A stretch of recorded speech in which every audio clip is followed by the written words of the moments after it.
We just got this delsol, picked it up for pretty cheap, a cheap little car. It had been sitting for 4 years, and the guy said, you know, he couldn't get it started, and ended up giving him $600 for the car. Take your exhaust manifold out of there. You've got some 12mm nuts that fit onto these studs to hold that, and you've got some 14s and 17s and stuff down there, I think, to get all that out. Okay, once you've got all your exhaust manifold and downpipe out of there, I would recommend test fitting the new manifold. So you can squeeze it down through all this, but I think it's probably easier just to take the AC compressor and belt, hoses, and condenser out of here, so everything will fit and hook up. You're probably not going to have any room to put it back. In order to take your AC condenser and compressor out, what you're going to need is a 14mm wrench, and you'll crack this pulley loose here. And once you've got that loose, there's a 10mm on the top side of that bracket, right in there, and you'll have to squeeze it through right here when you get your light out of the way, and you'll kind of fish it right through there. I dropped it on the floor. You gotta be kidding me. Oh, there it is. Wonderful. That's wonderful. Oh, wonderful. Yeah. Now when you turn this counterclockwise, you probably can't see it, but that lowers that pulley down, and once you get it all the way down about as far as it'll go,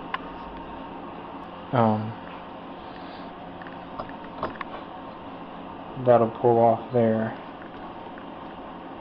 and then off your AC compressor, and it'll dangle there. Okay, once you've got the belt off, you're going to see that it's not going to completely come off because of this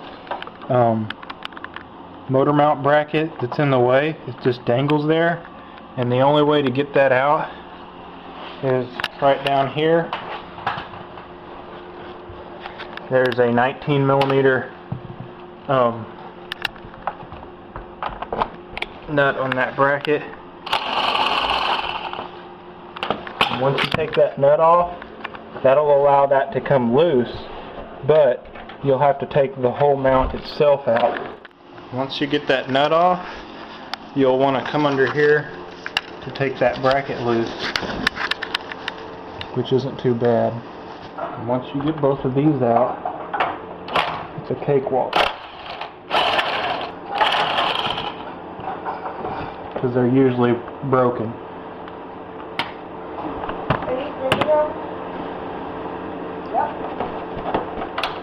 And then, as you can see, your belt comes off pretty easy.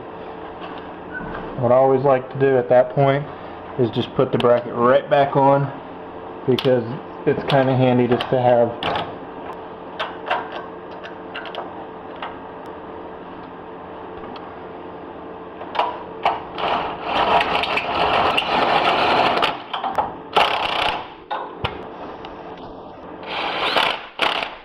Okay, now that the AC is all out, there was 4 12mm bolts that hold that in, and all the lines I went ahead and took the condenser out. There's 2 10mm bolts that hold that in, and a couple of lines that go over to your receiver dryer. So every bit of that is out, laying over here, and it's going on eBay later. So it wasn't too hard. It probably only takes about 15-20 minutes to get every bit of that out. That's harness and all. Alright, now you're going to want to take the manifold and you're going to want to run these studs in. What I found is use a small pair of vice grips, and you'll just kind of clamp down on it and thread it in there until they're all pretty good and tight. And you'll take your turbo, stick it on there, and you'll put your crush washers and your nuts on, mount them down. Test fit it and just put one nut on to hold it in place. You're going to want to break these loose to loosen your intake housing so that you can kind of adjust it, put it where you want it. And you're going to have to get some adapters, some 2.5 inch to 2, and straight couplings and whatnot. You're going to have to drop your oil pan, because right about here is where most people drill a hole for the return oil. You want the hole to be above the level of the oil because you don't want it to backlog up into your turbo. You got the manifold all bolted up, the turbo bolted up. You're going to have to do a little bit of modifying just regardless, because I had to grind some of the edge of this. You might be able to see here. I had to grind the edge of that because the way it was tapered a little bit so I could get my bolts on there. You're going to have to do a little bit of modifying all throughout this process, but I'm cheap, so I'm just using that factory air pipe, and I just moved my clutch line out of the way. But hey, if the shoe fits, wear it and enjoy it, and don't sell it because shoes are expensive. Okay, once you've got your manifold on, mounted up, turbo on, you'll have to feed your oil line. And the way we've done that is right in behind there, underneath the intake manifold, you can see that T, that silver T. Well, that branches off my oil line. That comes around here. That's just the sending unit back there that you're tapping off of. That'll feed oil to the turbo. And the way I've got mine set up is actually with a banjo bolt back here that you can see. There's a banjo style bolt that has a 1mm hole drilled through it that feeds oil into the turbo. And then I've also got it to where it tees off and goes down to an oil rail cooler, just because the last times I've done this, the oil gets so hot. It's just scorching hot going back into the pan coming from your return line. And the return line, we had to take the oil pan off, and you'll have to drill a return for your oil pan. And I've got another return over here for the oil rail cooler. Got the downpipe on. I had to have a custom nut made there and welded onto the downpipe for the O2 sensor. And I went ahead and put a little top mount intercooler, so my intake air comes in, runs underneath.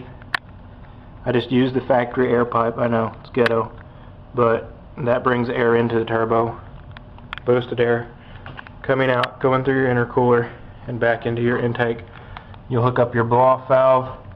You'll have to run a vacuum line from the blow-off valve, tap it off of your vacuum here, and I got an adjustable fuel pressure regulator that I went ahead and hooked up there. So that seemed to be a pretty easy build.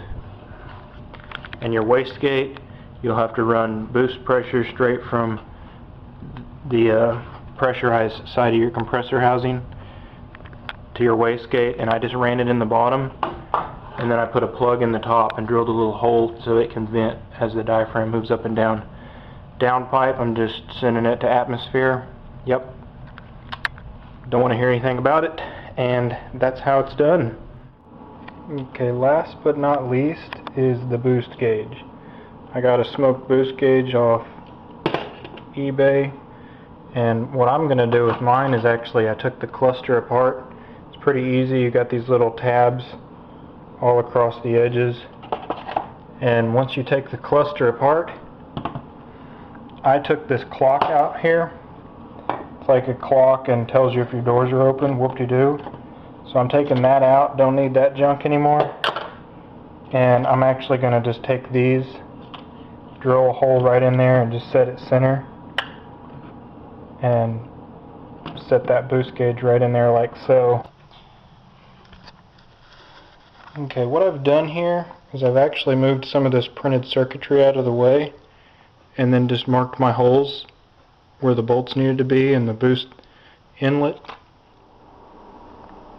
Got the boost gauge all mounted in there, and on the back side here I've got my power and ground wire just wired into the printed circuitry. I just soldered power and ground onto that circuit, and then we'll run the vacuum line.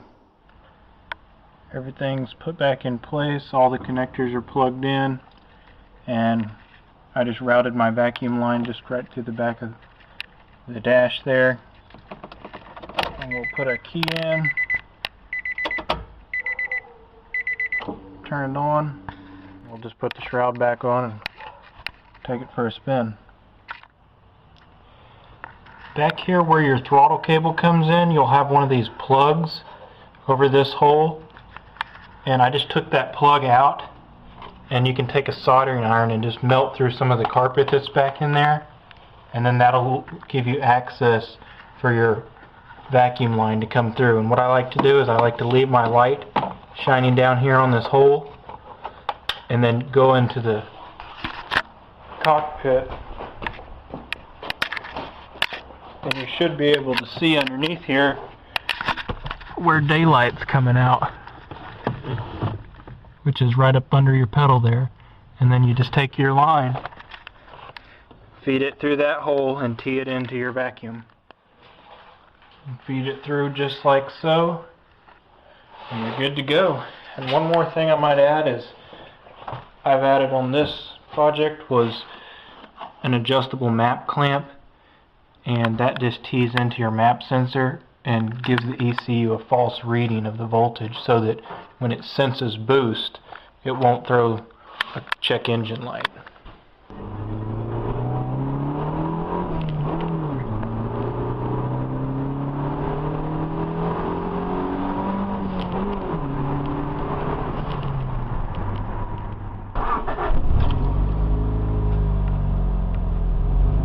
Now I've already started this before, so don't think this is like the first initial startup.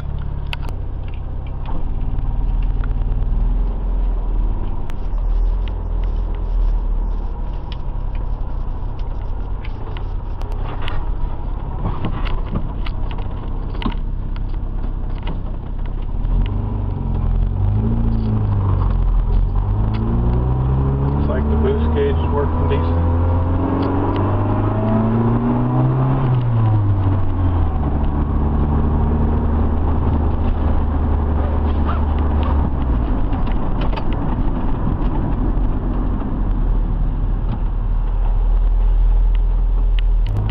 Take this down some back roads.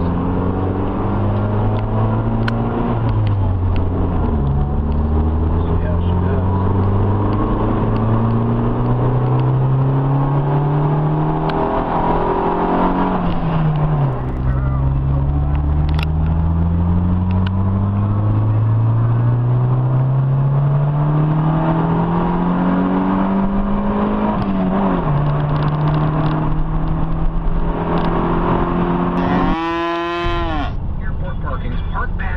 Is for you. How would you like to never wait in line?